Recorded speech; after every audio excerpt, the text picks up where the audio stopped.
Welcome. Welcome to the Miracle Mind. Yes, finally, here it is, the Miracle Mind. So how's it going? Are you holding on to your ideas or are you letting them go for now? There's always, appears to be always something that you hold on to, doesn't it? It's like, oh yeah, this one idea. So today in the Miracle Mind, that's going to be washed away. Nothing to hold on to any longer. Letting this moment be whole and complete. Forgetting about everything else. Letting go of these ideas that you've been holding on to. Thinking that you are someone doing something. Thinking that there are others in general. Thinking that there are others that are doing things to you, so you can blame them for you being the victim of it, and all this kind of stuff. Recognize, yes? Like, wow, is that ever going to end, is the question. Is that ever going to end? Well, when it's up to you, it's never going to end, because you love it. You love drama. You love something going on here. Like, oh my God, there's so much going on here. Oh my. And then, yes, oh, you have a story, you have a story, you have a story. Oh yeah, let's build something here. And we call this the world. Is there something going on? No, there's nothing going on. This world isn't real and doesn't even exist. It is of your own making. Now, in the Miracle Mind, we actually discovered there's a way of looking at it, where you actually see this all dissolve. And say there's a possibility to be present here and not be disturbed in terms of peace of mind. Not being disturbed by any of it. Does that make you a robot? Or a cold frog? Or an who knows what? Like, well, who's going to watch that if there's only you? Who's going to whom's concern would that be if it were so? I'm not saying it is so, but if it were so, who is going to witness that? Nobody. So, no, you're not getting a robot. You're not becoming a robot when you do this. You still have a heart, and it's the heart of God. It expanded. It's the heart of God. So this is, say, in fact, what we're heading into with the Miracle Mind. Recognizing our wholeness for just one instant. Well, let's turn it the other way around. Dropping every image we have made of ourselves. Completely dropping every image that we hold about ourselves. You have an idea about yourself, you have an image. In fact, you project an image onto your future, wanting to achieve and certainly maintain an image of yourself. Has that anything to do with reality? No, absolutely not. Does it have anything to do with anything? No, it does not. So, now what?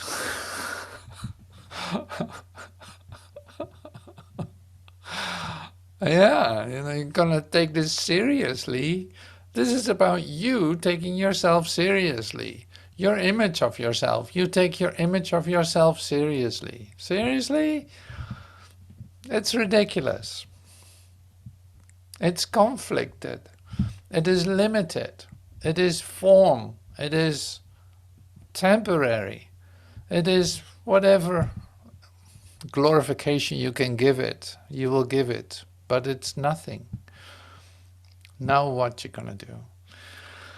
So receiving that slowly but certainly as, okay, there might be something right about this. It might be that I'm not who I think I am. It might be that the image I've made about myself, it might not have that much reality. But can I at least hold on to it temporarily then, to maintain some kind of identity here? Otherwise, how would I be walking around in this world? The only legitimate question that follows then is, what world? What world are you talking about? Who do you think there is? So we're talking here unification, like there's only one of us, you could say. There's only one Son of God, and it's you. It is your subjective, singular experience of reality, being one of the rays of the sun. We said the other day, it's like one of the rays of the sun. Do you have to be concerned if you're going to shine your light? No, the source is shining through you. And does it have anything to do with my body? No, it does not. Does it have anything to do with any idea I hold about myself? No, that's actually darkening the ray to shine right through you. So you mean I'm just completely transparent and the light will shine right through me? Yeah, that's exactly what I mean. I have no concerns about that. If I see myself as who I am, I have no concerns about that. If I think I have an idea about myself, it is what darkness is. It is what time is. It is what the illusion is. It is what form is. It is what temporalness is. And it's not peace of mind. All right, well, these are just the basics. So in other words, welcome to the Miracle Mind. I'm always ready to do this. Why? Because I'm actually able to share it with you. It's like, apparently, you keep coming back to let me tell this to you. And I'm very grateful for that, because I love to share about it. It's like that. It's like, yeah, give me a couple of ears. Yes. I love to be received. I love this message to be received. I love that. Why? Because when I receive it, when I give it away, and when you start to hear it and give it away, it just becomes more brighter and brighter in heaven. It's like God is so grateful for you hearing, receiving the gift that he shares with you, his beloved Son. Like, oh my God, imagine. Suddenly ears are opening. You actually start to hear something. Eyes are opening. I don't have to live in darkness. My will is, say, set in heaven. I don't have to lose my peace of mind. I can still, like, continuously be in a perfect communication with my Father. Nothing needs to disturb that. It's like, you have no idea what part is connected to this. You have no idea. So that's why I say, like, don't take your image of yourself seriously, because it's like, it's in the way. It's just in the way. You think that you are you, and that's the only problem you are actually encountering continuously. Thinking, considering if you're going to let go of this image, or what are you going to lose if it's not too big of a sacrifice? While it's just darkness, say, holding back the light that shines the darkness away anyway. So it's like, it's a lost call anyway. You're never going to achieve the goal that you have holding on to your identity. And this goes really far. Like, we invest in it humongously a lot. We do everything we can to discover the resistance, say, trying to expand the resistance to actually hearing what's being said. Yeah, look at the world. What world? Well, the world. Turn on your television or your YouTube channel or whatever channel that is regarding the news that seems to be coming to you from who knows where places. Like, that is the same idea. It's like images I've made. I confirm them as real. What do you think they are? Suddenly they become real to you. Do they have consequences in your limited idea about yourself, they have consequences. One of the consequences is that you become afraid of your world. Is there a world out there that can do something to you? No, there is not.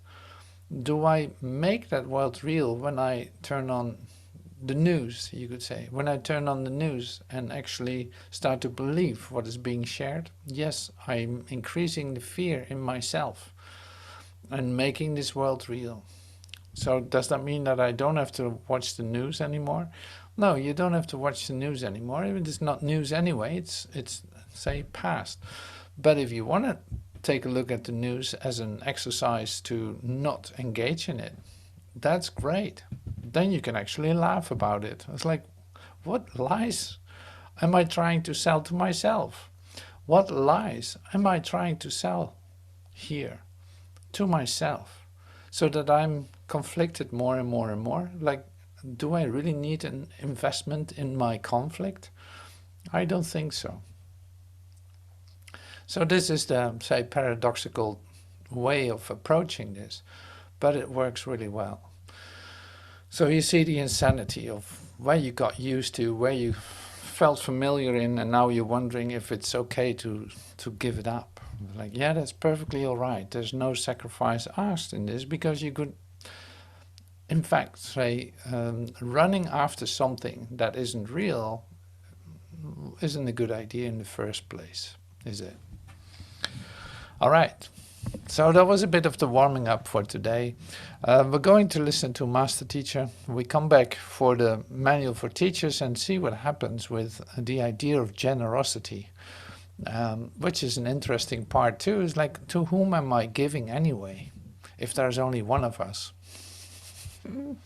All right. So first, Master Teacher. Some of you have discovered that it's difficult for you to keep from going to light.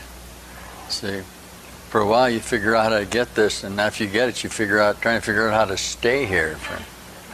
That's a nice place to be. You'll feel this pressure and necessity to release to the crown associations, and this may very well require that you be alone. And you come to the Wisconsin woods, or there'll be a place here in this association. The Denver Association is very beautiful, and it's a facsimile of the acupuncture points of the world that are being provided for this energy sources. Those of you that would like to come back and be alone are welcome to come into that. These centers now, with this new commitment, are going to be formed around the world. They will be places where you can come and be recognized as whole. Not in secret, but in a protective association of the necessity for the bodily transformation. Yes. You'll discover your brothers all over the world will hear this.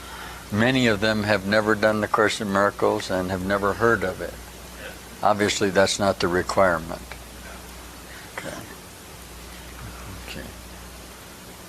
All those who labor in the vineyard get exactly the pay that they demand, don't they?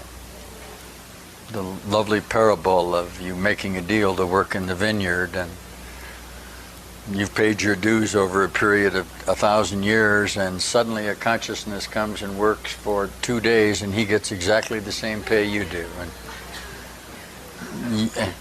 you got what you bargained for. Be happy. I told you yesterday that in later frameworks of reality, the moment that we come with this, everybody springs and is gone. Okay. Because this is truth or God speaking to you in the chaos.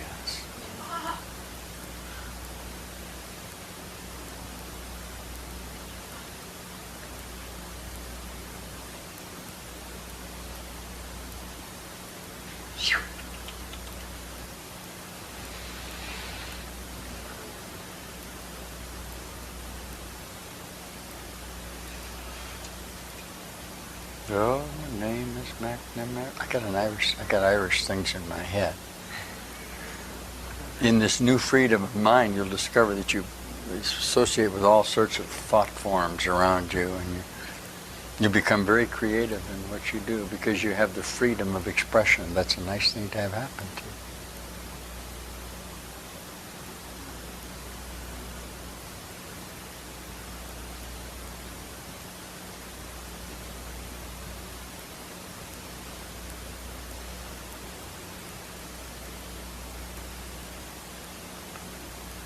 So the new you emerges.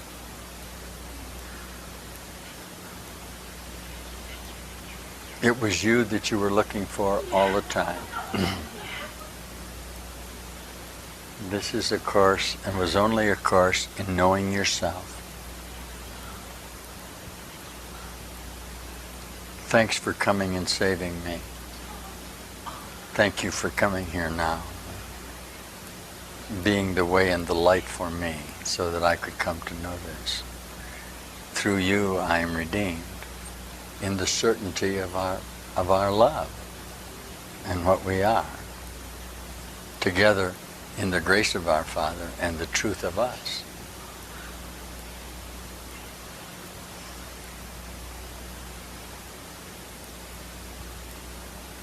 There is no possibility that this could have been accomplished without you. And I mean you.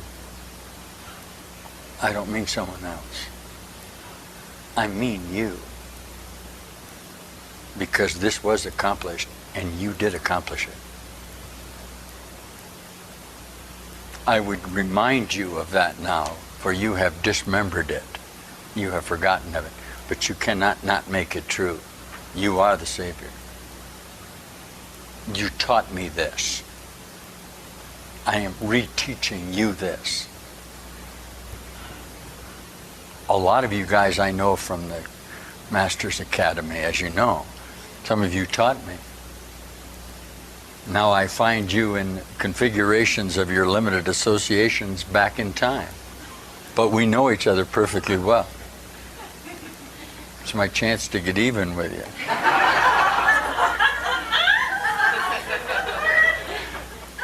I think some of you flunked me in communication or something. Yeah. But we know each other very well. We are a part of a saviorship group. I know this is in the course, but I'm telling you why. Reality doesn't know about this at all.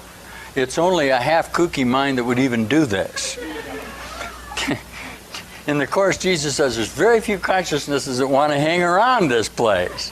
How could you stand it?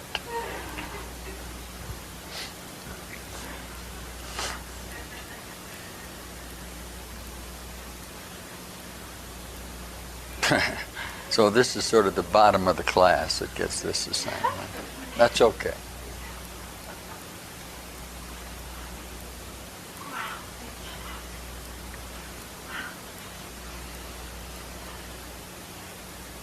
All things are possible. Everything is true by the possibility of it. Okay. When I speak to you of the Academy, I mean in reality. This is not an allegory. This is a true statement of what we are doing. There is a ready room where the Course was prepared.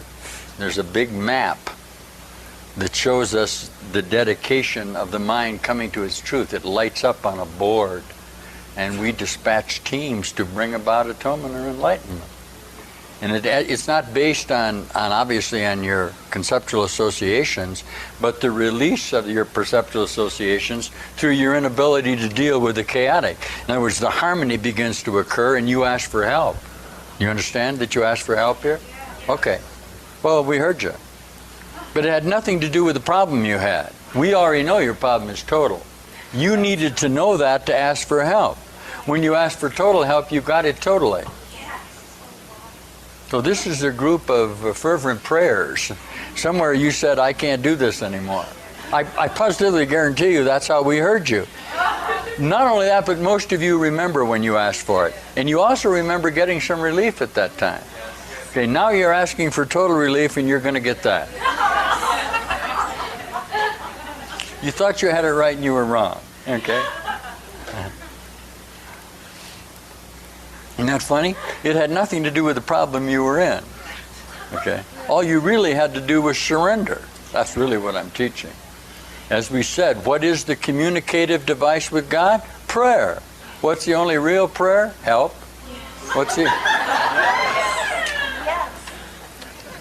what's the same as that? Thank you. Of course, those are the two things. Help and thank you.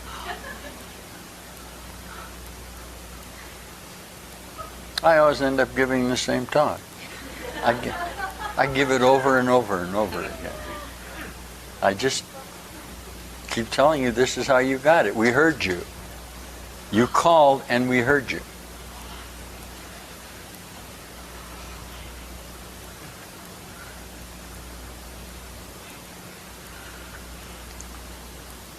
There's a way station that's waiting for you to beam up to. It's not heaven, but it's the place that you go to for your final processing. Do you understand me? This is Valhalla, what you call Jerusalem. This is what you call the borderland. Okay? Sure. You come into that association and you take one final glance and you're gone. It's lovely. That's what true perception is. That's what you're coming to.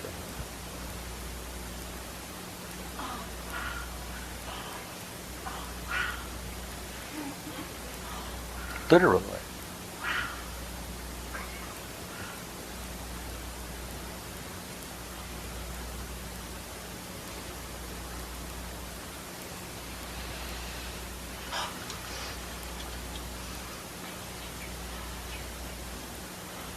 Well, we're glad you're here, coming into this now. You look beautiful. In a few moments we're going to have another quiet time. Obviously, you guys are in contact now with reality here. You use the auspices of this light to bring about the continuing contagion. This is very catching. Literally. And if you associate with this new light energy, you will become that. Okay, that's called divine order in these, what Jesus says. You must see that in order to undergo this process. Do not be deluded by the perceptual consciousnesses that tell you they can find this in their limited association. I'm afraid that's what you're going to have to look at. Look at it. This is the certainty that you must love them, of course, in that identification, but this is the transformative process. Don't be afraid.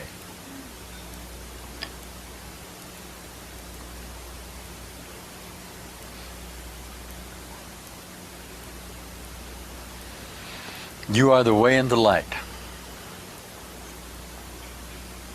Without you, there is no salvation.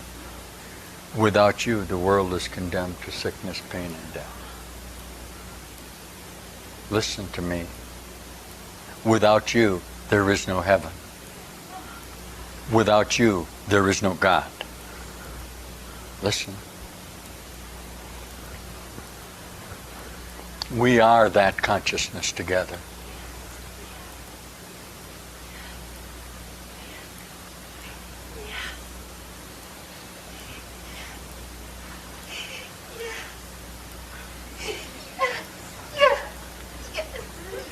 These are columns of light being demonstrated by the consciousnesses who have opened.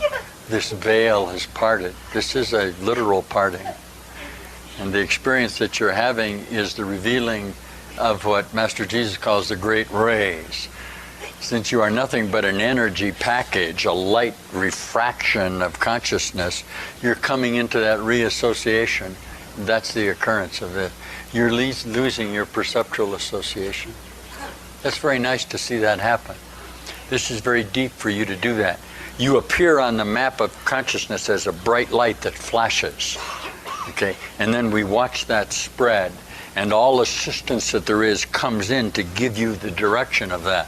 Why? And ideas never leave the source. Everything is all right here.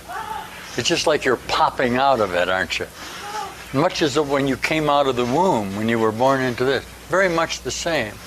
You have these birth pangs going on. But you can't go home again. You can't go back into the womb. There's some lovely parts of the Course where Jesus describes it. He says, don't try to go back. You keep trying to reassociate with some sort of happy home. You can't. You can't remember heaven, so you try to remember a garden where everything was okay, but it wasn't okay. You got yourself separated. Come on home. Be wrong just once, all right? Never mind the fact that you are wrong. You need to admit that you're wrong. It has nothing to do with sin. It has to do with just the fact that you're wrong.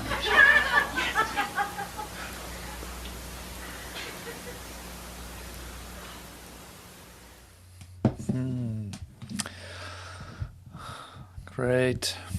Thank you, dear one. Thank you, Master Teacher. Thank you so much. Great to hear this. Great news. Great news. Come on home. Yeah, come on home. Don't look for a perfect garden somewhere. No, come on home. You don't have to wait any longer. See, and that's exactly where we find ourselves in this procedure that we do here, and that's pretty amazing. So I was looking at it this morning too, as in terms of it being online, which is so interesting to me that it still continues, because it's like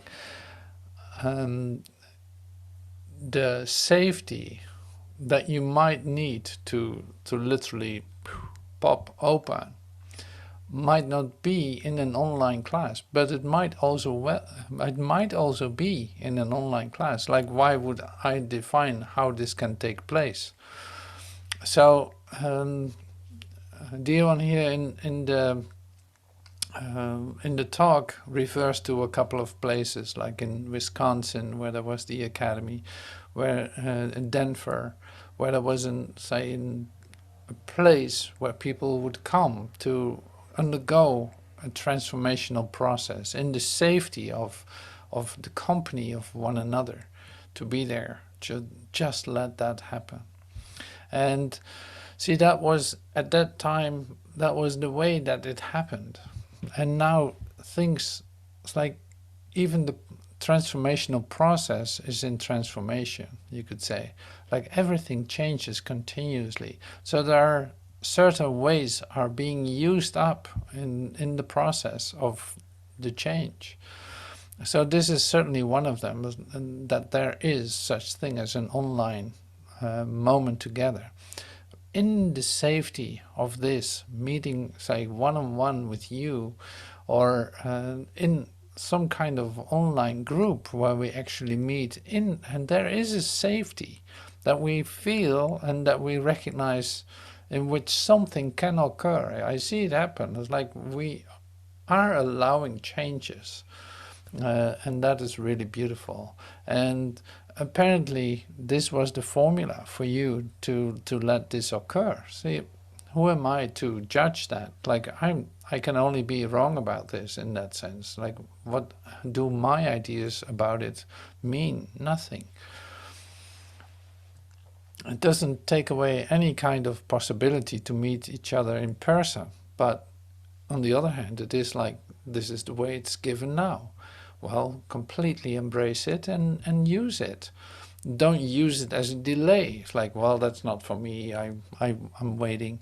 It's like, no, don't use it as a delay. So it's like, okay, this is the way that it's being set for us in this moment, to allow this incredibly precious process to take place of the undoing of what never was, returning back home, being, say, coming back first to a borderland just before heaven, like just before the gate of heaven. We use the words of the ways of speaking of Jesus in A Course in Miracles. It's like you come into a borderland. In that borderland, the transition into heaven becomes very easy, just because you have recognized the light in yourself.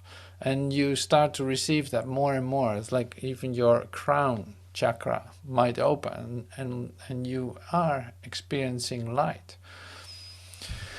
And yes, this is a birth process. Like, that's why we have this 30 days coming up with rebirth. Like, this is a birth process, not very much different than being born as a kid.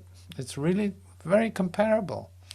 So you see, like, all this comes together in one story.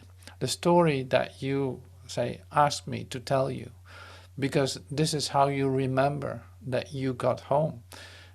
Because you were successful. It already happened. It is accomplished. But you remember it again. So that's really lovely. And in that sense, it fits so perfectly into everything that we do, with no other purpose than to come into the borderland, you could say, and move on for one instant, making that total and entering into heaven, into an, say, full recognition of our identity. So that is that part. And now you see we use different aspects in it, attributes, you could say, temporary learning devices, which is, for instance, the manual for teachers. I'm going to pull it up, and then after that we look back at an earlier part of this talk of Master Teacher and go through a couple of expressions, basically all in the same light, in the same recognition, in the same process. So here we are, starting with the generosity part of the characteristics of the teachers of God. Generosity is going to be put in a new light. It's really great to see that. All right, here it is. Generosity. An H. The term generosity has special meaning to the teacher of God. It is not the usual meaning of the word. In fact, it is a meaning that must be learned, and learned very carefully.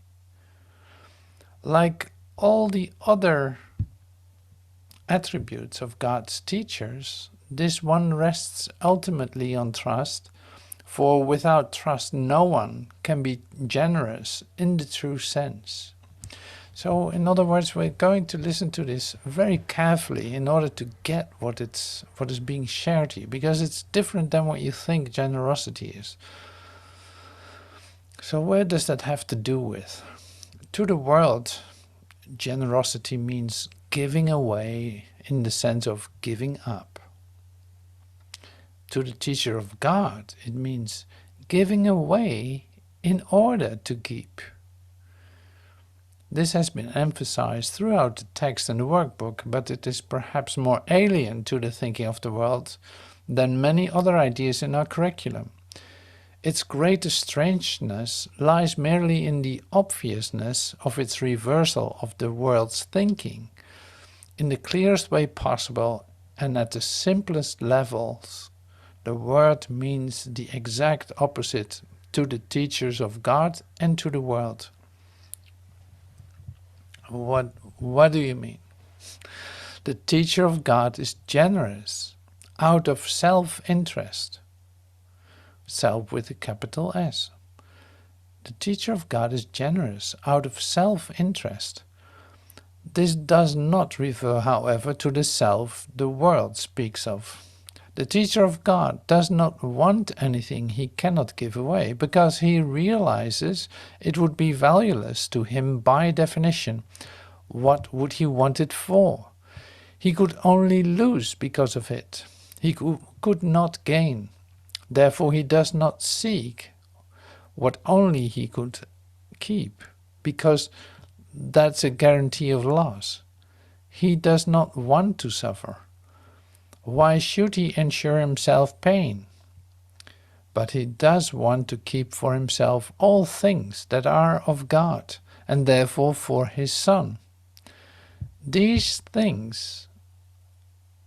are the things that belong to him.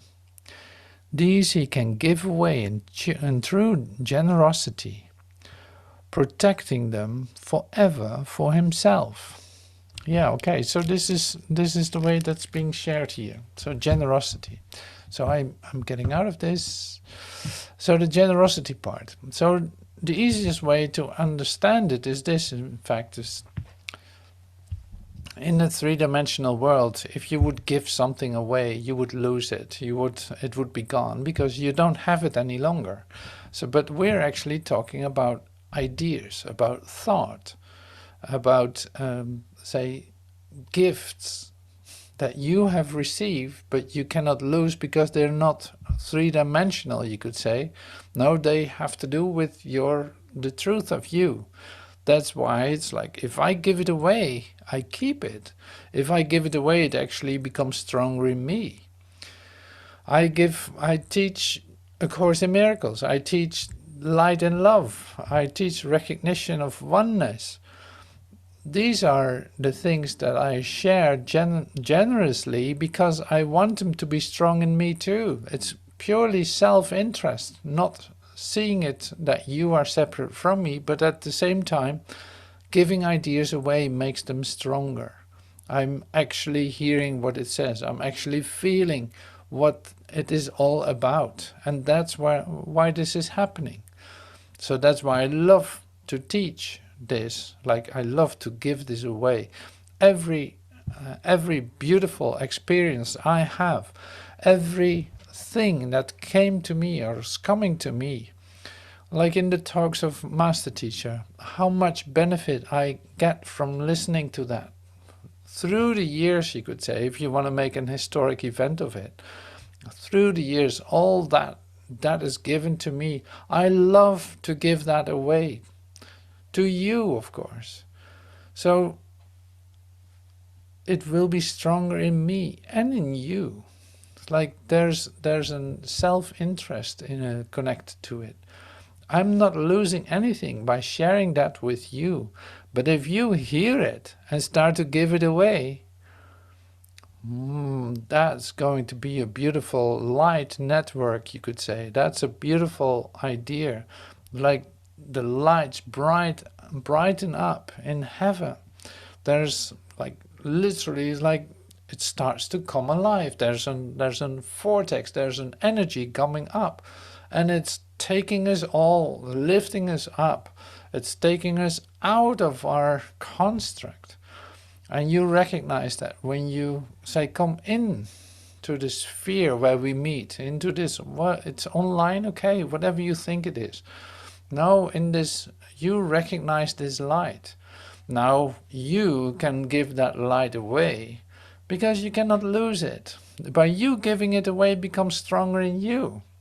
Not that you have to tell everyone. No, it's a matter of an action of giving. An action of giving it away in whatever way it's possible for you to extend it. But see, it is always related to receiving it for yourself.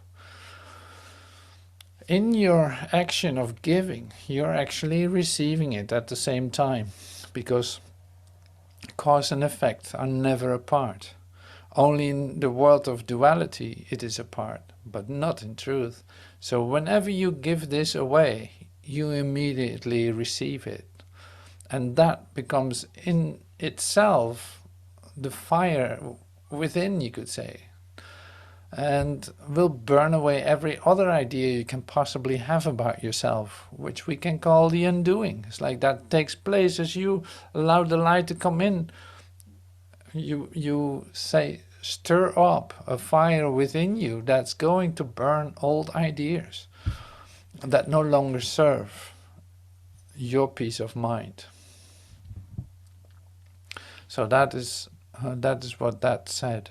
So the generosity becomes then an inspiration, a drive that's like, wherever I can share this, yes, absolutely. Yeah, who knows how that's going to look. Wherever I can do that, who cares? I don't care. As long as I can give it away. I will be giving it away anyway.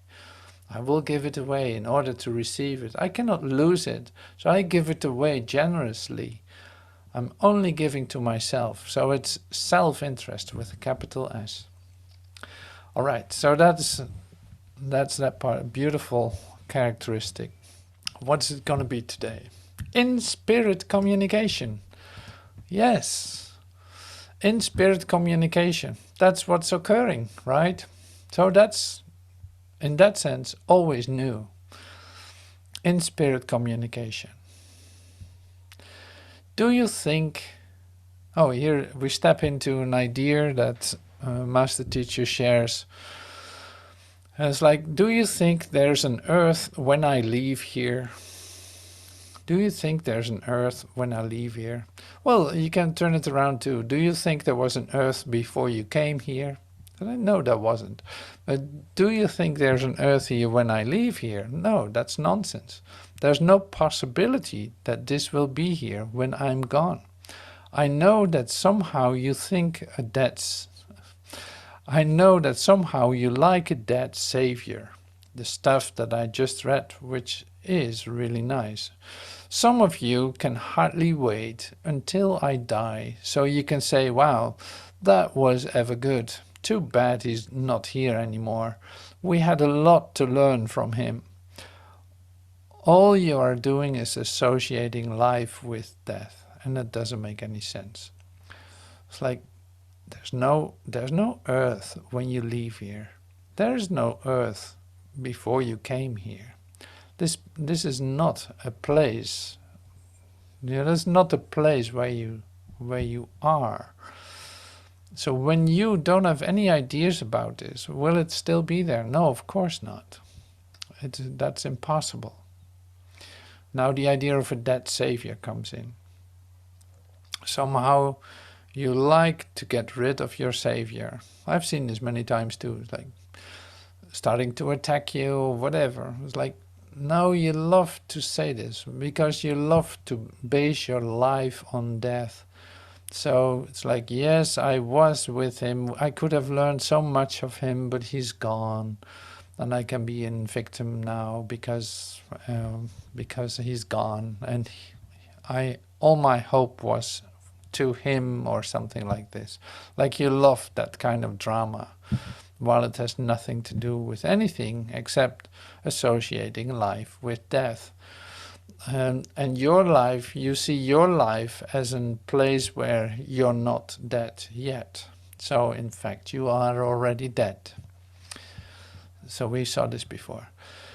Jesus Christ, the living Son of God, is here, or he's nowhere. Like he's either alive right here, or he was never there. Now, this is not a question. This is just a way to see it. Jesus Christ, the living Son of God, is here, or he's nowhere. He is not coming back from the dead, and I'm not coming back from the dead, because I'm telling you there is no death. There's no such thing as death. So that takes away the three-dimensional idea about yourself, thinking that you're a body, you're put down in a grave, and one day you might resurrect. Who knows how that goes in a three-dimensional setup. But it's like that idea doesn't make any sense. So if you recognize yourself as you are, say the light of the world, the light, you don't have any three-dimensional properties, you could say. There's nothing three-dimensional or material about you. You're consciousness. So consciousness cannot go anywhere. Communication is only with the mind. What really happens in here is you guys are communicating non-perceptually. So you're communicating directly, in fact, in spirit, with me. As soon as you quit defining each other, you begin to love. As soon as you drop any idea you hold about anyone, you begin to love. And that's not a big sacrifice, is it? Like, as soon as you quit defining each other and yourself, you begin to love. It is not objective. It is just a statement of how passionate you feel about yourself. You just feel good. You come around this energy and you start to feel really good. That's why you come to this meeting. Like you start to feel really good because it is in fact like you recognize something. You recognize that there's an alternative to this that you're so familiar with. You know limitation. You know limitation and conflict. You know, all of that is very familiar. Now you have a possibility to enter into a different energy where you actually have to settle in a little bit before you actually feel it. So when you let go of your images and your ideas about anyone, everyone, yourself, you start to come into a feeling of, wow, I'm so grateful. I'm so happy. So you come in other words, you come into a love experience. And that's why I love to hang around this. Whether you see this on YouTube, whether you feel this, you recognize this. Like that's why you're here. So that's good to acknowledge it, because there's really something there for you. Like the reality of you recognizes the reality of the energy of love, because that is what you are. So it's like, yeah, let me take a look at it now and then, or let me take a look at it every day. I just need it. I just feel really good when I do so. So great, keep on doing that. Not because I need a lot of likes or need a lot of viewers, no, anything like this. That has nothing to do with it. No, this is a recognition beyond this world, that we recognize ourselves to be. It's like that is the real place where we meet and recognize each other. So it's like we're bringing each other to the borderland. We're coming to the borderland to make our last, say, acceptance of ourselves and, say, literally like flash into heaven. I'm just using words to express it.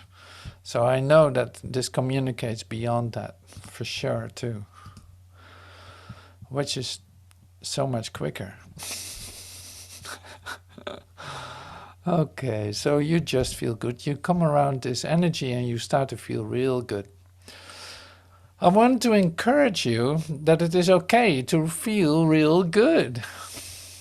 If you keep feeling good and don't try to define a reason why you feel good, you will feel perfectly, because there is no reason why you feel good. You can't have happiness. You can only be happy. You can't have emotions. You can only be emotions. When you are happy for no reason at all. If you are totally happy, it is because there is no reason for happiness. It is a condition of your whole mind. God's will for you is perfect happiness. It is a condition of whole mind. You were created that way. That's why you recognize this. And it needs your confirmation. It needs your acknowledgement. Like, yes, you can be happy for no reason. I don't even know why I like this. I don't even know why I come back to this all the time. Well, it doesn't matter. Don't find a reason for it.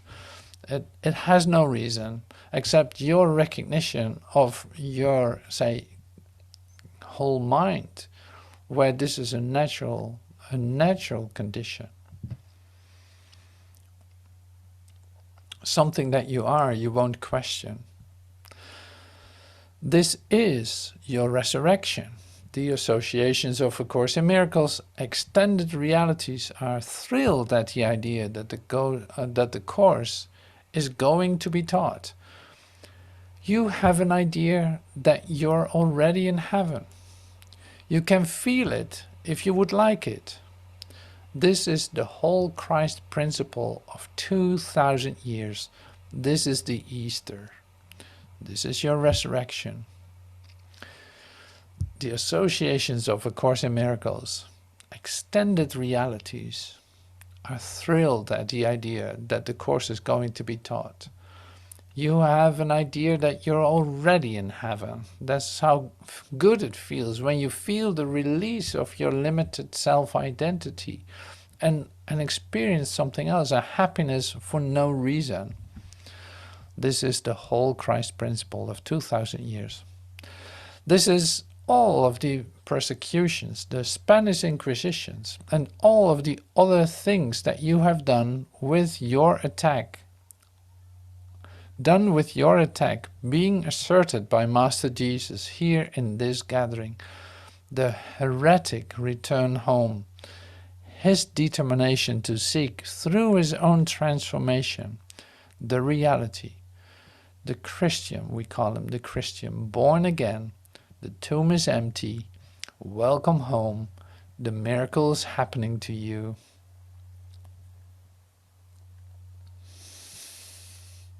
How much will you be attacked for teaching this? Well, not too much. You're teaching love and forgiveness. It's pretty hard to attack you for that. They may think you're crazy for making a spiritual commitment, but what do you care? You think this is a crazy place where people get sick and die. So that makes it equal, you could say. They will let you go. Just love and be whole. It will work fine. Welcome home. So in order to express your generosity in the recognition of your totality, in expressing this, what you have discovered, in the light that you're experiencing in this moment, like, that's so great, wow, what is that? Where does that come from? Like, or the sudden happiness for no reason that bubbles up in you, you extending this, it's like you can't stop yourself from extending this. Do you care what so-called others think about that? No, not at all. Why would you? So you can trust in what is given and that you are the one bringing that into this, and say you commit yourself to it, like we can do now in the 30 days. Like you commit yourself to happiness, to the discovery of the origin of light in you, the source of light in you, and giving that away, teaching it or expressing it. And by you just giving it away, you actually receiving that for yourself in the same time, immediately. So these are just a couple of ideas that are being shared, but you see the nature of it is comfort. It is comforting to hear this. This is the process that you recognize yourself to be in. This is the process that is taking place, and otherwise you would not be watching this. That's as simple as that. So that's great. So now get ready for the next step. Yes, you can commit yourself to this in whatever way is coming to you. For instance, in this 30 days, it's like your commitment to truth. Give it everything. What do you think happens? Your generosity is actually going to come back at yourself. You give everything to this. You receive everything from it. That's how simple as that is. You know, it's like beautiful to see that is not even an exchange, it's an immediacy that is connected to it. But however, it doesn't even matter how it happens, as long as you give yourself away, your new discovery, give it away. Don't hold on to it. No, give it away and see you can never lose it. It is free to be itself. It is not limited by anything. It is always present. It's just amazing. So happy to teach you, with you today, A Course in Miracles, in this miracle mind that we come together in, say, having master teachers share some incredible ideas with us. In fact, the whole nature of it is truly comforting. Yes, you can trust it. Yes, you can be generous in giving this away. No, it's not limited anymore. It's not that you lose it when you give it away. You don't have to be afraid to be attacked. No, this is a message of love and forgiveness. It's really okay.